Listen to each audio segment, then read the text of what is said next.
예, 안녕하세요. 반갑습니다. 6월 25일입니다. 신나는 화요일이죠. 미국 시장 특징은 관망하는 가운데 G20로 관망하는 거죠. 믹스드 앤드 플래트. 이게 아주 특징적입니다. 보합권이었고요. 다우지수는 상당히 좀 오르는 듯 하더니 막판에 강보합으로 마무리되었고요. S&P, 나스닥 모두 약보합으로 마무리됐습니다. 반도체 지수는 아주 강세였고요. 헬스케어주가 약세였습니다. 그런데 3대 지수 모두 사상 최고치 근방입니다. 주식시장은 기본적으로 강세장 형태입니다. 채권 시장도 아주 뜨거웠습니다. 장기채 수익률 다시 크게 하락했습니다. 환율 시장은요, 미국 금리 인하 시기도 당겨지고 폭도 커지고 이게 지금 예상치 아닙니까? 그래서 6월 들어서 달러 약세 현상 보이고 있습니다. 이를 반영해서 위안 환율, 원 환율 지금 이제 강세 보이고 있는데 이게 지금 추세적으로 더 진행될지는 저는 좀 의문입니다. 유가는 비록 이란에 대해서 제한적 군사 행동은 취소되었지만 긴장 지수는 여전히 높은 것 같습니다. 그래서 WTI는 좀 더 오르고 브렌트유는 내리고 이렇게 지금 이것도 여전히 좁은 범위에서 이렇게 관망하는 것 같습니다. 데이터는 지금 하나 의미 있는 데이터가 하나 나온 것 같습니다. 댈러스 연준 제조업 활동 지수 이게 4개월째 예상보다 상당히 악화되고 있습니다. 4개월째. 그래서 6월에는 마이너스 11로 상당히 나쁜 편입니다. 쟁점들 한번 정리하겠습니다. 그러니까 이제 7월이 되면은 2분기 어닝 시즌이 이제 열립니다. 실적에 따라서 주가 재평가 이루어지는 거죠. 팩트셋이라는 곳에서 최초로 지금 가장 먼저 어닝 예측치가 나왔네요. 어닝 리세션이 3분기까지 지속될 것이라고 예측을 했습니다. 4분기에는 급 반전한다는 것인데 뭐 이제 이런 어떤 예측 자료들은 수시로 막 쏟아져 나옵니다. 대개 예측보다는 실제가 더 좋은 경우가 많았습니다. 표 올린 거 한번 참고만 하시고요. 여기서 earning recession이라는 용어를 정확히 이해를 하셔야겠습니다. 2분기 연속 이익이 줄어드는 겁니다. 이익이 적자라는 의미는 아닙니다. 전분기보다 감소한다는 그런 뜻입니다. 여기서 아주 구별해야 할 것이 GDP 리세션이라는 겁니다. GDP 리세션은 경제 전체가 경기 침체 또는 경기 후퇴 이런 용어 아닙니까? 이거는 GDP가 2분기 연속 마이너스 성장을 뜻합니다. 즉 쪼그라드는 것을 의미합니다. 그러니까 earning recession과 GDP recession은 이렇게 개념이 완전히 다르니까 잘 구별하시기 바랍니다. 미중 간의 고위급 실무 협의는 재개된 것 같습니다. 그런데 뭐 장소나 이런 거 지금 밝히질 않고 있죠. 아마 중공 측 요구 사항인 것 같습니다. 예. 중공 측 보도 의미 있는 게 두 개가 나왔는데요. 이번 무역회담에서 즉 G20죠. 여기서 합의가 이루어지기를 아주 강력하게 희망을 하고 있습니다. 호소를 하고 있는 것 같아요. 질질 짠다는 거죠. 합의 제발 좀 하자고. 그 다음에 중공기업들에 대한 살생부 등재 철회를 업소를 하고 있습니다. 그러나 둘 다 별로 안 될 것 같습니다. 방금 트럼프 시진핑 서밋 전망 자료 하나가 떴습니다. 이거 금방 떴습니다. 그래서 시나리오 3개를 제시하는데요. 세 번째 시나리오는 별 의미가 없고요. 45% 시나리오는요. 추가 관세 보류하고 기한 정함이 없이 무역 협상 재개하는 거랍니다. 35% 시나리오는요. 30일 내지 90일 정도 추가 관세 보류 이렇게 하고요. 그 다음에 이 기간 동안 무역 협상을 진행한다는 겁니다. 즉 이분은 80% 확률로 당장 추가 관세 부과는 없을 것이다. 뭐 이런 어떤 분석 내용입니다. 저는 한 6월 초에 이 내용을 분석 자료를 영상을 올려둔 바가 있습니다. 중공에서 생산된 5G 장비 미국 사용 금지한다는 거 이거 어젯밤에 제가 자료를 하나 올렸는데 중요한 것이니까 한 번 더 말씀드리겠습니다. 혹시 못 보신 분들도 계실 테니까요.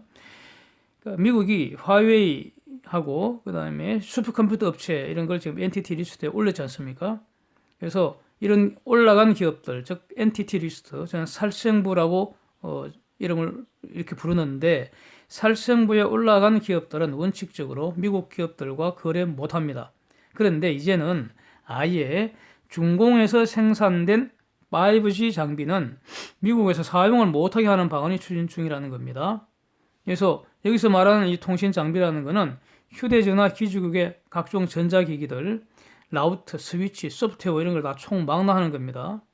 미국이 지금 주장하는 것은 중공 정부의 사조에 따라서 이들 통신 장비에 보안 구멍을 만들어 놓고 필요할 때 원격 조정으로 정보 수집 도구로 삼거나 이 통신 장비를 교란시키거나 어떤 경우는 아예 불능화시킬 수 있다 이렇게 우려하는 겁니다. 그래서 이 통신 장비 제조 시설을 아예 중공 이외 지역으로 옮기는 방안 이걸 최소한 작년 이전부터 논의한 것으로 보입니다. 가장 보안 우려가 높은 기업이 중공의 국영 기업들인데 미국의 솔직한 속내는 중공 내에서 영업하는 모든 업체들의 보안 위험도 안심할 수 없다 이런 겁니다. 그래서 중공에 대한 불신이 얼마나 높은지 알 수가 있습니다. 그래서 이런 조치를 하면은 가령 화웨이 등이 지금 직접 화웨이가 제재 대상에 올라있기 때문에 살상부에 올라있기 때문에 화웨이가 만든 5G 장비는 미국에서 당연히 지금 사용 못하고요. 미국은 동맹국들에게도 화웨이의 5G 장비 쓰지 마라, 갖다 버려라 이렇게 지금 압박을 하고 있는 거 아닙니까? 그런데 화웨이 등이 위장기업을 신설하거나 인수해서 사실상 화웨이가 만들면서 명목만 위장기업으로 속여서 미국에 위장된 화웨이 장비가 들어가는 거 이거 방지하겠다는 거죠. 예? 저는 이렇게 보여집니다. 그래서 중공의 사기질 원천 봉쇄하는 겁니다. 결국 통신 장비 제조업체들은 중공을 떠나서 인근 동남아 지역 등으로 철수해야 할 수도 있습니다. 가령 에릭슨은 총 제조 시설의 45%, 노키아는 총 제조 시설의 10%를 중공에 두고 있는데 이 설비들 중공 이외 지역으로 이전해야 할 수도 있다는 겁니다. 그래서 아예 미국의 논의는 그러니까 통신 장비 시장에 새로 진입하는 업체를 그냥 확 밀어줘 버리거나, 그다음에 한국 일본에 경쟁력이 있는 업체를 지원하자 이런 방안도 논의된다는 겁니다. 한국에 경쟁력이 있는 업체 삼성전자죠. 화웨이 장비 철거를 동맹국들이 지금 권고하고 있잖아요. 어제도 미국이 한국 정부에 대해서 화웨이 장비 쓰면은 정보 공유 못할 수 있다. 우리는 그런 일이 일어나지 않기를 바란다. 이렇게 압박이 어제도 들어왔습니다. 모든 동맹국들에게 화웨이 장비 지금 사용하지 말라고 이렇게 이제 압박을 하고 있는데 여기에 더 나아가서 아예 중공에서 생산된 통신 장비 사용하지 말라 이런 권고로 발전될지도 이제 주목되는 상황이죠. 결국 여기까지도 나아갈 수도 있다고 저는 생각이 됩니다. 그래서 통신 장비 공급 체인에서 중공은 완전히 퇴출되는 거죠. 그래서 중공산 장비는 중공 내에서나 사용되는 상황이 발생할 수도 있다는 겁니다. 아주 심각하죠, 이거. 예, 즉 패권 전쟁의 일환으로서 이 무역 전쟁, 관세 전쟁 이런 거는 계속 확전되는 것 같습니다. 그래서 G20에서 어떤 합의가 있건 없건, 합의가 있건 없건 그건 중요한 게 아닌 것 같고요. 어떤 형태로든 좋은 모습은 보이겠죠. G20에서 형식적으로는. 그러나 이 무역 전쟁은 계속된다라는 것이 어제 저녁에 제가 올린 영상의 취지입니다. 이란의 무인정찰기 격추에 대응해서 이란의 추가 제재 행정명령 발동이 되었습니다. 어제 사진 한번 보십시오. 이것은 하메네이를 포함해서 현재 이란 지배 그룹들을 겨냥하고 있습니다. 이란 자산 추가 동결되었고요. 아마 수십억 불이라고 합니다. 제한적인 군사 공격 대신에 강력한 제재를 선택한 것입니다. 그리고 이 제재가 더 계속될 수 있음을 또 예고를 하고 있습니다. 그래서 정권의 마음이 바뀌어서 핵 야망을 포기하고 대화에 복귀하라는 메시지를 주고 있는 거죠. 이란과 전쟁을 원하지 않지만 만약 이란의 도발로 전쟁이 일어나면은 완전히 말살될 거다. 이런 점도 다시 강조를 하고 있습니다. 그 긴장 지수는 전혀 낮아지지 않고 있습니다. 아주 높은 상태에 유지되고 있습니다. 그러니까 미국 측 입장은요, 트럼프나 폼페오나 모두 전제 조건 없이 이란과 대화하고 싶다. 분명한 거는 핵무기 같이 못할 거다라는 거 아주 명확히 하고 있습니다. 그리고 폼페오는 사우디나 UAE를 방문해서 지금 그러니까 친구 만드는 거죠. 그다음 액션을 대비해서 펜스 부통령과 볼턴도 이란에 대해서 경고가 이어지고 있습니다. 오판하지 말라는 거죠. 예. 그런데 하메네이는 뭐 정신적인 지도자 이렇게 불려지고 있는데 아마 이 사람이 실권을 가진 것 같습니다. 예?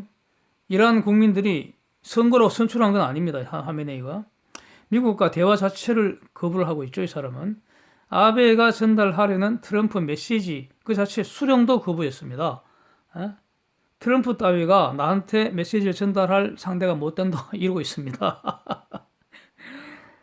로하니가 이란 대통령인데 이 사람은 비교적 현실주의적이고 좀 합리적인 사람 같습니다. 제가 보기에는 상대적으로요. 예, 하메네이보다는 좀 나은 것 같은데 그래서 어떤 나라와도 전쟁하지 않겠다. 이 겁먹은 표시입니다. 미국과 조건부 대화 가능하다고 했습니다. 그 조건이라는 게 제재 해제하고 그럼 우리가 만약 미국과 협상할 때 미국이 제시할 수 있는 그럼 인센티브가 뭐냐 이런 거 좀 올려라 인센티브를 이런 조건을 제시하고 그럽니다. 이건 뭡니까? 로하니하고는 대화가 가능할 수도 있잖아요. 네. 그래서 이란 지도 체제 참 이상하지 않습니까? 로하니는 직접 선거로 선출된 대통령인데 실권은 하메네이가 행사하고요. 근데 로하니는 대화 여지가 있는 것 같은데 하메네이는 이슬람 근본주의 고수하는 것 같습니다. 신정 일치 구조라는 거 이상하죠. 예. 여기서 제가 말하는 이상하다는 얘기는 하메네이 정통성이 참 의문이 든다 이런 뜻입니다. 네. 긴장 수위는 매우 높은데 사실상 미국과 이란은 이거 전시 상태라고 봐야 하겠죠. 예. 표면적 군사 행동 제외하고는 모든 수단이 총동원되는 것 같습니다. 이란은 미국의 사이버 공격을 막았다고 주장을 합니다. 그리고 막 자랑합니다. 미국도 별거 없다고. 그런데 이란 주장이 사실이라면 이란이 막았다기보다는요. 미국이 이란의 수준을 테스트 한번 해본 거겠죠. 예. 예? 이거 아닙니까? 요 정도는 막네. 그럼 요것도 막을 수 있냐? 하고더니 다음에 딴 거 이제 또 센 거 이제 보내는 거죠. 그래서 쟤들 수준은 요 정도네요. 이렇게 파악하는 거죠. 그 다음부터 이란 전산망은 미국이 갖고 노는 거죠. 이란은 헤즈볼라, 후티 반군, 또 시아파 민병대 이런 걸 통해서 지금 대리전을 수행하고 있다고 지금 미국이 보고 있는 거죠. 예. 이게 말이죠. 그 게릴라전도 아니고, 예. 하여튼 그 안 보이는 적을 상대로 싸워야 하니까 전통적 군사 행동은 효과가 거의 없잖아요. 그래서 새로운 군사작전 개념이 지금 만들어지고 있고 또 지금도 적용되고 있는 것으로 이렇게 평가되는 겁니다. 그래서 사실상 미국과 이란은 그러니까 전시 상태라고 평가하는 게 맞을 것 같습니다. 그러면 미국이 이란에 대해서 요구하는 거 이거는 핵무기 개발하지 마라, 테러 지원하지 마라 이거 아닙니까? 그래서 지금 그 이란 혁명수비대가 그 헤즈볼라나 후티 반군이나 시아파 민병대를 뒤에서 원격 리모트 컨트롤 하고 있다. 또 지원하고 있다. 지원이라는 게 돈과 무기 이런 걸 준다는 거 아닙니까? 그래서 테러 단체로 지정해버린 거죠. 혁명수비대를. 그리고 어제 또 트럼프는 이렇게 주장을 하고 있습니다. 미국은 지금 탑 에너지 생산국이다. 굳이 미국이 걸프 해협에 우리가 있을 이유가 없지 않느냐. 그런데 중공은 석유의 91%, 일본은 62%를 호르무즈 이 수로를 통해서 얻고 있다. 그러니까 우리가 왜 우리 돈으로 우리 노력으로 이 수로의 안전 통행을 담보해야 하냐?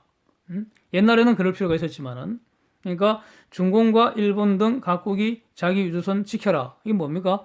돈과 힘을 같이 쓰자 이런 뜻 아니겠습니까? 그래서 일본은 물론이고 중공도 이 지역에 엄청난 이해관계를 가지고 있죠. 1대1로 거점 중 하나이고요. 그래서 아마 중공 입장에서는 미국이 완전히 눈에 가실 겁니다. 예. 그래서 결국 미국은 질서 유지 비용 등을 국제사회에 청구하겠죠. 지금 청구하는 절차를 밟기 시작한 것 같습니다. 트럼프 트윗의 내용으로는.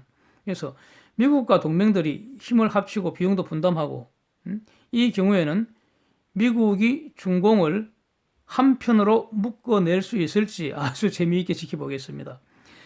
그러니까 중공을 미국 편으로 참여시키는 논리 구조는 아주 간단하죠. 핵무기 개발, 테러 지원하는 이란은 제재하는 것이 가장 큰 대의 명분입니다. 여기에 대해서는 중공도 반대할 명분이 없잖아요. 지금 중공도 표면상으로는 자기가 G2라고 그러면서 그러니까 국제 질서 형성하고 하는데 미국과 동등하게 참여하고 싶다 이거 아닙니까? 예, 이것이 중공의 가장 큰 대의죠. 그러니까 핵무기 개발하고 테러 지원하는 이란을 제재는 해야 한다. 여기에 대해서는 중공이 반대할 수가 없죠, 논리적으로. 그 다음에 호르무즈 수로에서 중공이 큰 이익을 얻고 있다. 그러니까 이 지역 질서 유지에 이익을 얻고 있는 중공이 너도 힘과 돈을 사용해라. 공짜는 없으니까요. 뭐 논리 구조는 이렇습니다. 그래서 중공이 거부할 명분이 없습니다. 오히려 자기도 참여할 기회를 준다면 고마운 거죠. 그래서 이 G20 트럼프 시진핑 서밋 엄청 바쁘겠습니다. 엄청 바쁠 것 같아요. 그래서 두 사람 솜씨 구경 재미나게 해보겠습니다. 이상입니다. 함께 해주셔서 감사합니다.